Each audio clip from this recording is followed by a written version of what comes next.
Hello, fearless listeners. Welcome to Let Fear Bounce, the weekly podcast that brings you inspiration and motivation and a nugget of hope. Join me, Kim Langling, as I chat with awesome guests from all walks of life who share how they have conquered their fears.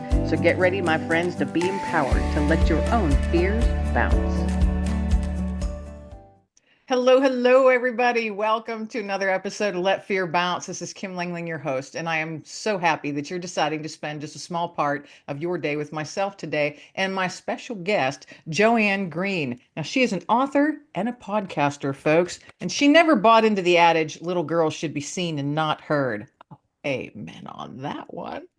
She's used her voice on San Francisco radio and television, webinars, podcasts to explore the issues of our time with playful irreverence, candor, and compassion. Now, with many decades of seasoning, she's sharing what she's learned about navigating family and career and moving through pain and loss. And currently, she hosts the podcast In This Story, where she shares her micro essays set to music, showcasing tales and observations from her animated life. Joanne, welcome to Let Fear Bounce. Well, thank you so much for having me. It's a pleasure, Kim. Now, you've got a very interesting bio, and I'm thinking, oh, I can't wait to chit chat with her. I want to see and learn and hear all about this stuff. So, first off, I want to jump on. You used your voice on San Francisco radio and television. How did you get into that realm? I majored in it in college, studied it, had a radio show in college. I was a jazz disc jockey, of course, right? In the 70s, and then moved from Boston to San Francisco, and worked in radio for about 25 years. Met my husband in 1978, working at San Francisco's big FM rock station. And everything that you're imagining about what happened at that job did, and more things you couldn't even imagine. So it was a very colorful period of years. And so I've always been a writer of something. So I was a news anchor, and you write your own stuff, and a producer. So I produced various different programs, radio, and then also I was on a show for a while called Evening Magazine, which in some markets in the US was called PM Magazine. It was the same show. It was like a features. It was a there were different stories that would happen in the course of the show, and I was like the consumer reporter. So that was what I did primarily in television. And then in the 90s, I went freelance and was doing all kinds of other things for a period of time, worked for a nonprofit running programs for about a decade.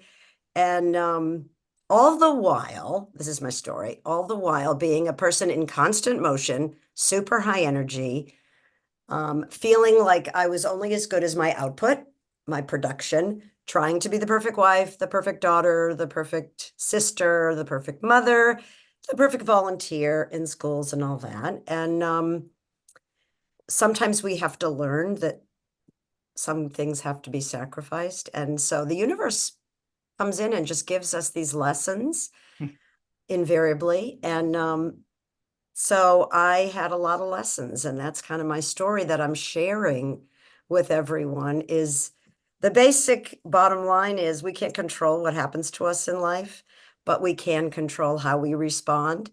And we can take the lousiest things, the biggest challenges, and turn them into growth opportunities. I couldn't agree more.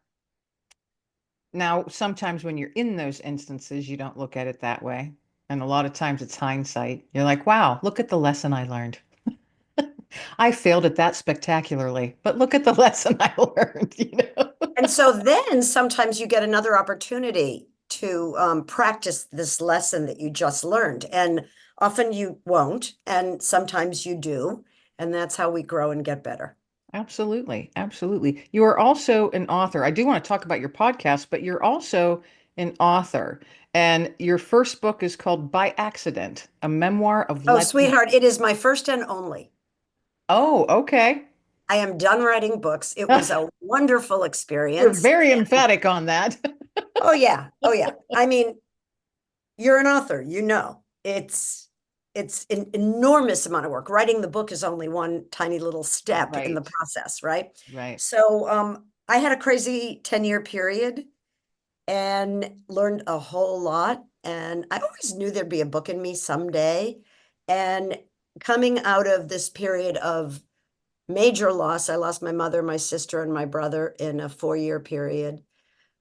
I was hit by a car as a pedestrian and survived, but had a 1.5 year recovery. And then 2 years later, a cancer diagnosis. So, like Job from the Bible, it was like wham, wham, wham, wham, wham, Right. wham, wham. Right. How are you gonna deal with all this? Right. Okay, now you think you can control everything? Well, now you can control nothing, and you can't move, and you can't get yourself to the bathroom or feed yourself. So, how are you going to handle that? So, I wrote a book called By Accident, a Memoir of Letting Go, in which I learned to some degree. I can't say that lesson is completely learned or that I'm now a totally different person. I'm still the same kind of slight mess that I always was. But I have learned to let go to some degree of at least the illusion that I can control things. And that is very hard. And I think a lot of folks, they have a fear of letting go because in our humanness, we like to assume that we have control, but we never have. Correct. Correct. I used to feel safer when I thought I was in control. I can understand that statement. Like if Indeed. I drove the car, nothing would happen. If someone else drove, clearly I was going to get into a crash. Yeah. Isn't it interesting how our brains go? You So know, what happened? I was in a crosswalk in broad daylight. A car stopped for me. All things seemed to be perfect. And then the car behind her came at 50 miles an hour, not looking, slammed into her. She slammed into me. So, whatever you do, that might increase your odds of being safe, but it won't assure you of anything. right? And none of us are promised the next minute, let alone the next day. Every minute's a gift. How am Right. I going to spend it? How am I going to spend it? Right. So you were in this car accident, or well, no, you were hit by a car. Tragic accident. And how long ago was that? That was 2012. And Okay. what'd you say that took you over a year and a half to recover from that? Fully recover, yeah. And I fully recovered, which is a damn near miracle because I had 4 pelvic fractures and the whole right side, all the soft tissue on the right side was crushed. Oh, goodness. Complete recovery with absolutely zero residual damage. Wow. That's actually amazing. Yeah, That's amazing. yeah. And I'm And very, very, very grateful. And gratitude, I'm here to say, for all of your listeners and viewers, a gratitude practice, it sounds corny, count your blessings, all those things our moms told us. It is enormously helpful because when you're in despair or when you're in whatever it is, physical pain, emotional pain, grief over a big loss, if you remind yourself of the things for which you're grateful, it will inevitably make you feel better. it is something you have to practice. And I know, and like you said, some folks, and I did too at one point, thought, oh, yeah, that's kind of corny. And, I feel really uncomfortable doing that. But now I find myself every day I try to each day, 3 things. Kim, what are you grateful for this morning, right now? 3 things, name them, 3 things, and start your day that way. I'm just gonna say we're telling ourselves things all the time. We're speaking to ourselves internally, and so often those messages don't serve us.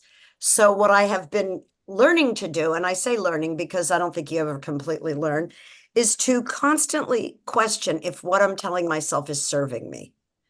If what I'm telling myself is, who do you think you are? That is not serving me. If I'm saying, you know, um, oh, you're an imposter. You can't be an authority on XYZ. Not helpful.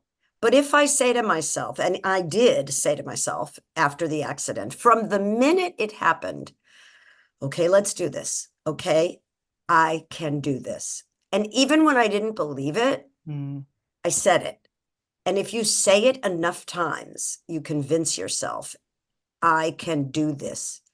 I can do this. I can put I can hold all my weight in my upper body because I can't put any pressure on my legs, and I can somehow get myself to take 2 steps with a walker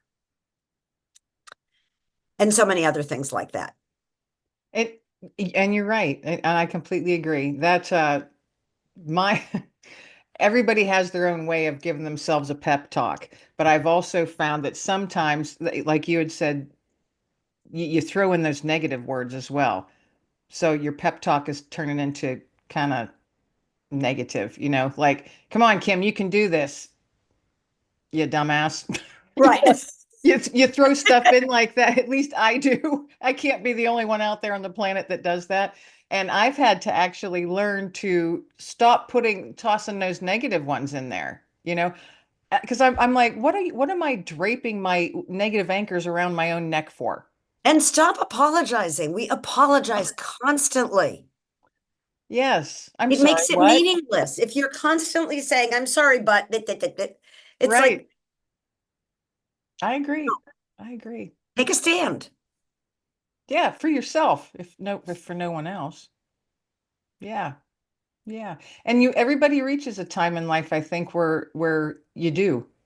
Or at least I hope everyone does. I hope everyone I reaches that mean, not point where they everybody sit there and they're learns their like, lessons. you're right. No, you're right. Some folks don't. We They get the sit there opportunities, but we don't necessarily take them. and they're not recognized. Those opportunities aren't recognized, for what they are. You just keep trying to blast your own way through and you're missing all these doors that are trying to open for you, but you're just running by and slamming them because you're on your own track. Yeah, life is bumpy. Why make it bumpier? you know It's a rhetorical question I will not try to answer. I know. Yes, it's definitely rhetorical, that's for sure. All right, so then you said after that you ended up having a cancer diagnosis. When Yeah, did that? wouldn't that figure? Well, of course. When did that? So, so they recommend these certain medical tests at certain ages. We get pap smears, so you turn 50, you get a colonoscopy, particularly if there's any medical history in your family. 50 years old, fine, clear, come back in 10 years. 10 years later, I come back, no symptoms, everything's fine. Mrs. Greene, the doctor would like to speak with you. And the doctor said, we found something and it was larger than we like to see and difficult to remove. And we think you probably have colon cancer. Say what? Yeah, that'll stop you in your tracks. Yeah. So at one point when I was titling chapters in my book, I titled that chapter My Month with Cancer because I was a very, very, very lucky woman.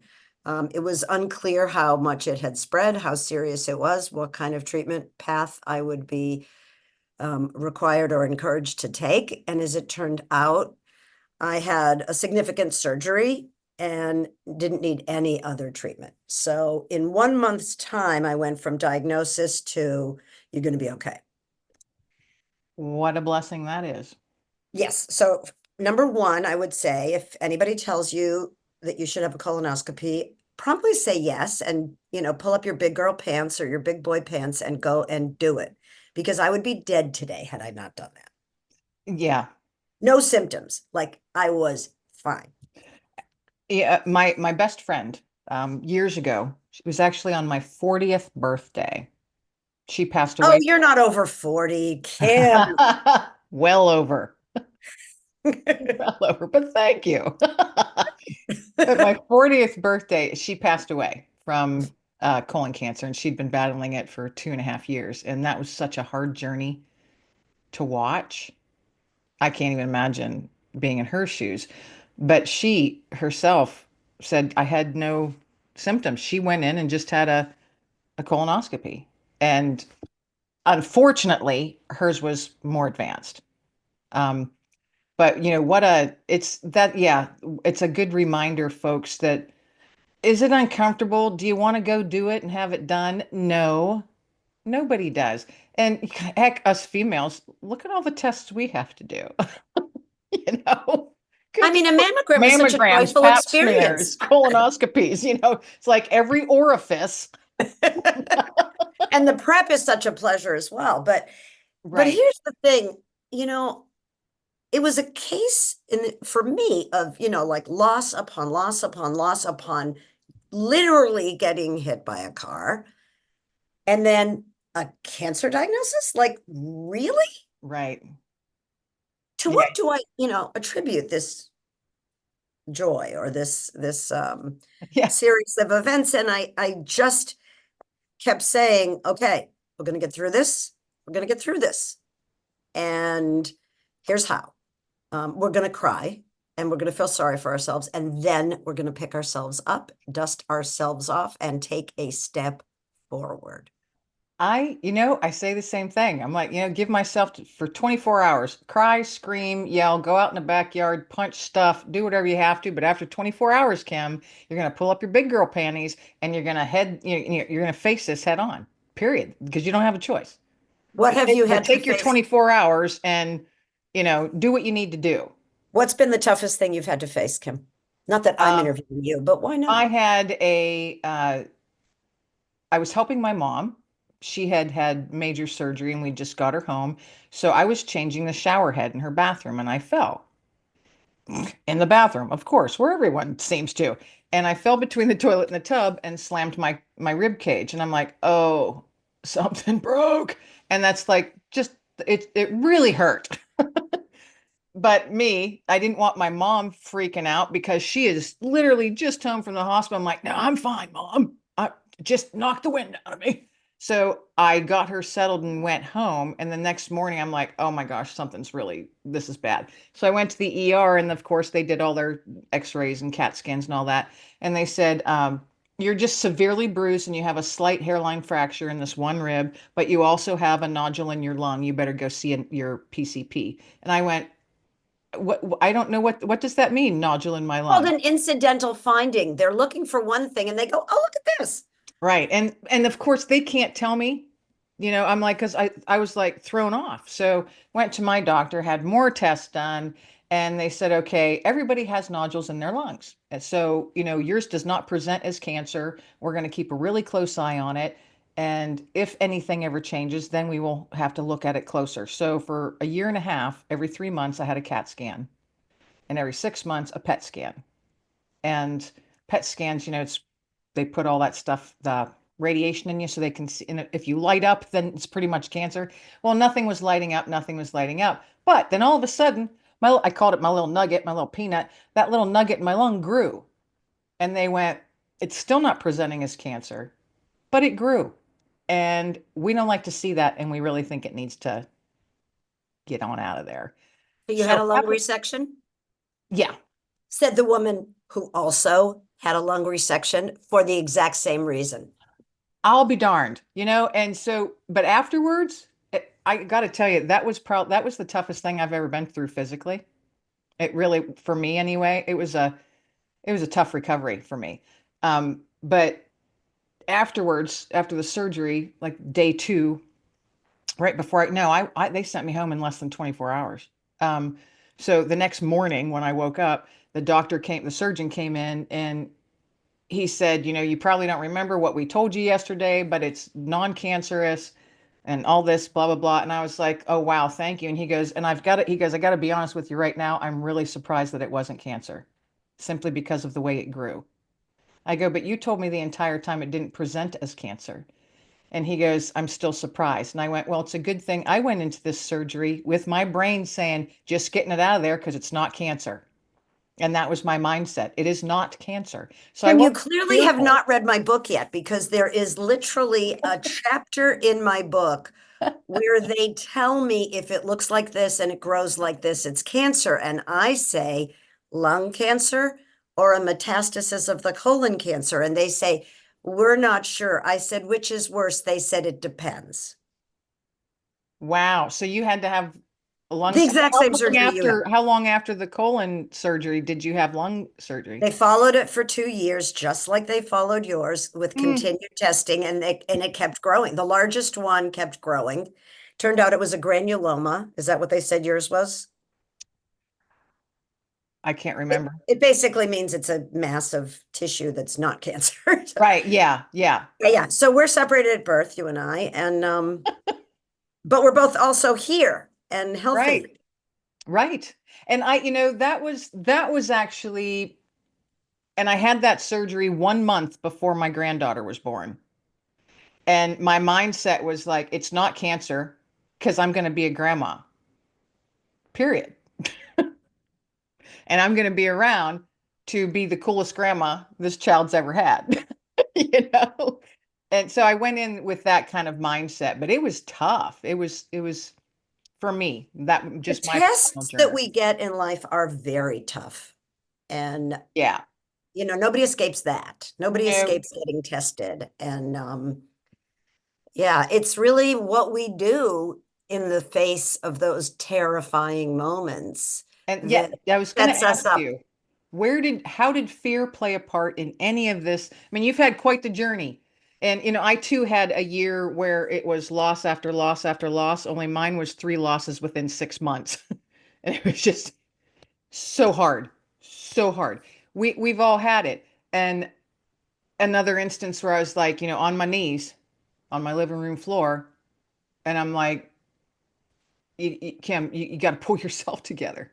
You've got to pull yourself together. You've got to get through this. You don't have a choice. But fear has a way of like sneaking in under the door, through the crack in the window, you know, and fear has many names, you know.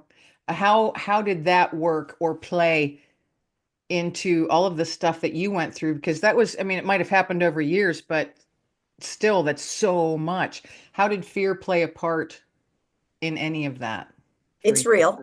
You can't deny it. Oh, It's like no. grief in the sense that you have to feel it through. You can't go around it. You have to go through it.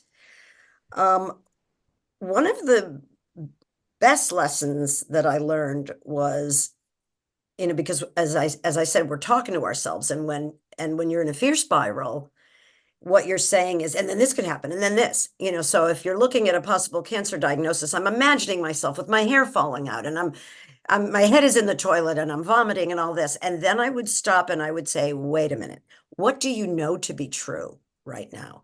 You know that you might have cancer. You don't know that you have cancer. Right. And then after that, when I knew I did have cancer, it was, you know that you're having surgery. That's all you know. You don't know that you're going to have chemo. So stop worrying about that, because it might be completely unnecessary anxiety and worry. And yes, it's a possibility. So I'm not being crazy right now to be running these scenarios in my brain, but let's just focus on what we know to be true. What is reality and what is me spinning? Monkey mind, I call it. Yeah. Yeah. The So, constant so I think chatter. that's a really big one when you're in a place of fear, and it is one of our normal human emotions. It's going Hmm. to happen. Um, know that you can say, wait a minute, is what I'm fearing a certainty, or is it a big fat maybe? And maybe I don't need to go there yet. And maybe I won't need to go there at all. At all. Right. Yeah. Yeah. Fear is a tough one for a lot of people. I mean, so, people become anxious or depressed, and, fear plays a part in all of those emotions. I like how you said, it's a normal emotion. We all have it. Doesn't matter how old you are. But you do have to face it. I mean, so basically, I wrote this book because I knew that my story was going to resonate with people in all different ways, Mm. and that people would be able to find themselves in my story, and hopefully have that I would plant some seeds that would germinate when necessary, so that, for instance, if you're awaiting a diagnosis or awaiting a procedure, that maybe something I said and did that helped me, you could try, and maybe it would help you. So that's really why I did this. And I'm speaking about it now because people seem to need it. Oh, I agree. Thank you. Thank you. This little puppy took me 5 years. Well, you had a lot going on for a long time. That and a lot of learning how to write a memoir. I had always been a writer, but a very different kind of writer. So I had to learn this particular craft. And And that's what I think a lot of folks don't realize that you say writer, but it's like, wait a minute, I write, but that doesn't mean I can write poetry. I mean, there's a skill set to all the different types of writing. yeah, I wrote a screenplay once. That was a completely different set of Oh, yeah. skills. See, I wouldn't actually, that gives me anxiety to think about wanting to do, because that's a whole nother realm, writing a But you have to screenplay. be able to set scenes and create scenes in any Right, narrative. So it could be fiction or nonfiction, doesn't matter. And you have to be able to write dialogue that's convincing and believable. And what I learned, I'm sure you did too, is that you have to be able to create a feeling and a mood that people will be able to smell what you're smelling, hear what you're hearing, feel what you're feeling. And that is, it's all skill based. You have to learn how to do it. As a right. journalist, I didn't have to do any of that. It was very different. Yeah, yeah. Journalism, I would think it's more, a little more dry. Well, I had to keep my opinion out of it. When you're writing a memoir, it's entirely your Right, opinion. right, Oh, my right, feelings were not relevant when I was doing a news story. right, When you're writing a memoir, all that matters are your feelings. right. Exactly, So exactly. yeah, so very, very different. And but what a great, it was also very therapeutic for me because maybe I'm dumb and I need to hear and get the lesson again and again and again and again and again. But writing it and reliving all of that and then writing about the positive things that I did cemented those things in my head. Now I'm speaking about it and it's continuing to reinforce what I know I need to do, but just easily forget because we have bad patterns from years and years of whatever, beating ourselves up or whatever it is, right? Oh yeah, I agree. I completely. It's an ever evolving journey, you know? That's how I look at it. It's just, and life would be really boring if everything was smooth all the time. It really would. Now, do we need Find the it for like a week. I could take it would, yeah, it would be boredom. okay for a I don't while. recall ever being bored. So boredom sounds very appealing right this minute. Yeah, yeah, that's How right. can you be bored when there's an internet? I don't even understand. I, I try not to be on it too often. That's because that's where all the division is. Just Well, there's that. But you have to be very careful what yeah, you oh have to yeah, pick I and am choose. very selective in what I watch and what I read anymore. Very, very selective. Yeah. You It's have better to for be your for your mental own mental health. health. Yeah. Yes, exactly. You have to. You got to watch out for yourself first, or else you can't help anybody else down the road. So you have a Fasten your podcast. seatbelt first. That's right. That's why I always say, buckle up, Buttercup. It's going to be a bumpy ride. So you do have a podcast. We're getting ready. We're closing in here on the All time, right. but I want to hear a little bit about your podcast because you say you micro essays set to music. So that sounds very interesting to me. So share a little bit about your podcast. Sure. So I wrote a book, which is shocking because I have the attention span of a fruit fly. And micro essays are much more my wheelhouse because I can come up with a concept, start, finish, and then I'm done and go on to the next one. And I am writing these micro essays. Um, some are nostalgic, some are, I have one about school lunch. It's very funny. Some of them are very funny. Some of them are stories of things that have happened in my life. And, I worked in rock and roll radio in San Francisco in the 70s. I got stories, baby. Yeah. And then now I'm 70 years old and I'm embarking on a whole new chapter in my life. And so I'm writing about that. And I'm a grandmother of three. And I've got a lot of balls in the air at all times because I'm a person in motion. And I'm having a great time with this. My husband, as I mentioned earlier, whom I met working in rock and roll radio, is a production engineer. So we collaborate on these. They're short because I know nobody has time or attention anymore. They're about 4 or 5 minutes long. They're called In This Story with Joanne Greene. And in this story, I dot, dot, dot. And in each story, I'm doing something else is happening. I'm part of a global women's writing group, and we write to prompts every 2 weeks. And so I'm using the essays that I write for my women's writing group on the podcast because that's my medium. I'm an old radio gal. Yeah. So Well, how doing fun. That's audio and the music is great. And you can find them on any podcast platform. They're obviously free and you can follow them and you'll get a new one every 2 weeks. So that's one thing. And then the other thing is this book, By Accident, A Memoir of Letting Go. It's an audiobook, which I read and my husband produced. And there's an ebook. So if you're a Kindle reader, it's available that way, and a paperback. And you can try getting your local bookstore to order it. It's distributed by Simon and Schuster, published by She Writes Press. And I hate to send people to Amazon because Lord knows they don't need any more money. And I really want to support local bookstores, but for ease and convenience, you can go to my Amazon page and there are close to 100 4 and 5 star reviews. So awesome. And, yeah. and getting those reviews is tough. So if you've got close to 100, that is truly wonderful. Well, I begged, borrowed, stole. No, I Oh, didn't. I hear you. No, I hear you.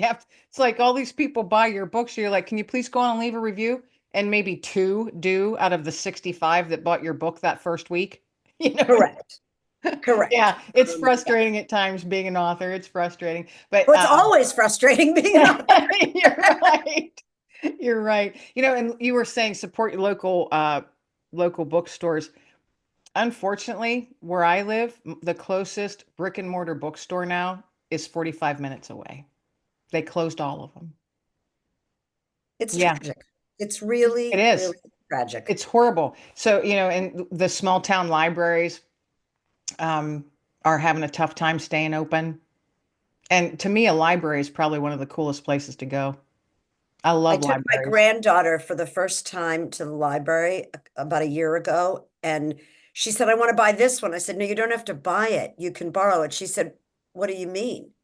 I said, that's what a library is. You get to Right. borrow this book and then you have to bring it back so someone else can read it. She was astounded. But I always looked at them. I remember when I first started going to a library, it was just magical.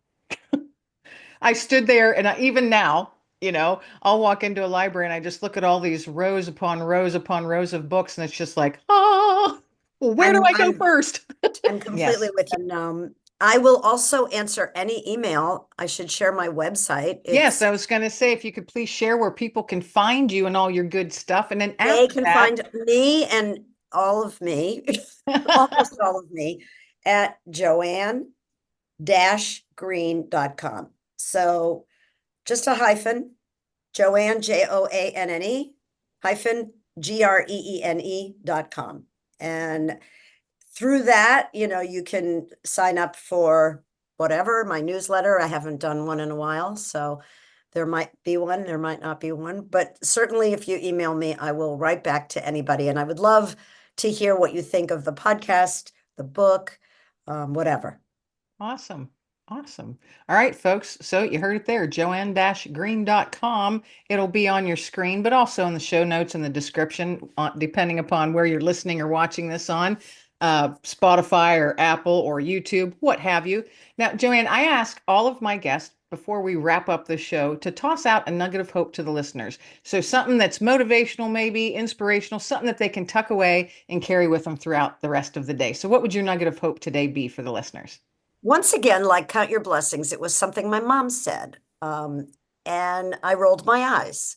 And she would say, this too shall pass. And the reason I find it to be so incredibly valuable is that when you are in the depths of despair, when you are in a fear spiral, when you are grieving, you feel like it's going to last forever. And that's part of what makes you feel so trapped and hopeless. But if you can tell yourself, this is a moment, it could get worse before it gets better, but it's going to change. Change is an absolute rule of law. This will pass. Then you know that you're not sentenced to a lifetime of this. You're not trapped. You're going to have an exit strategy from this pain at some point. So this too shall pass is my nugget of hope. Awesome. And my grandma used to say that too. And it's a certain generation that used to say it. And I miss a lot of those sayings because they have a lot of power to them. I think we need to start bringing them all back again. I'm with you, girl. Yeah, this too shall pass. Yeah. Thank you so much for sharing that nugget and for being my guest today. This has been a true pleasure. Likewise. Good luck to you, Kim. I can't And wait to see your book. and I can't wait to read yours. Thank you again for being my guest. And everybody out there, thank you for tuning in another week to Let Fear Bounce. This is your host, Kim Lingling. Everybody be well, stay well, and above all, be blessed. Thank you so much for tuning in to today's episode of Let Fear Bounce. Your time is precious, and I am so grateful that you chose to spend just a small part of it with myself and my guest today. If you've enjoyed today's conversation, be sure to like and subscribe so you don't miss our weekly nuggets of hope and inspiration. And remember, folks, let fear bounce because you've got this. So until next time, folks, keep your light shining bright.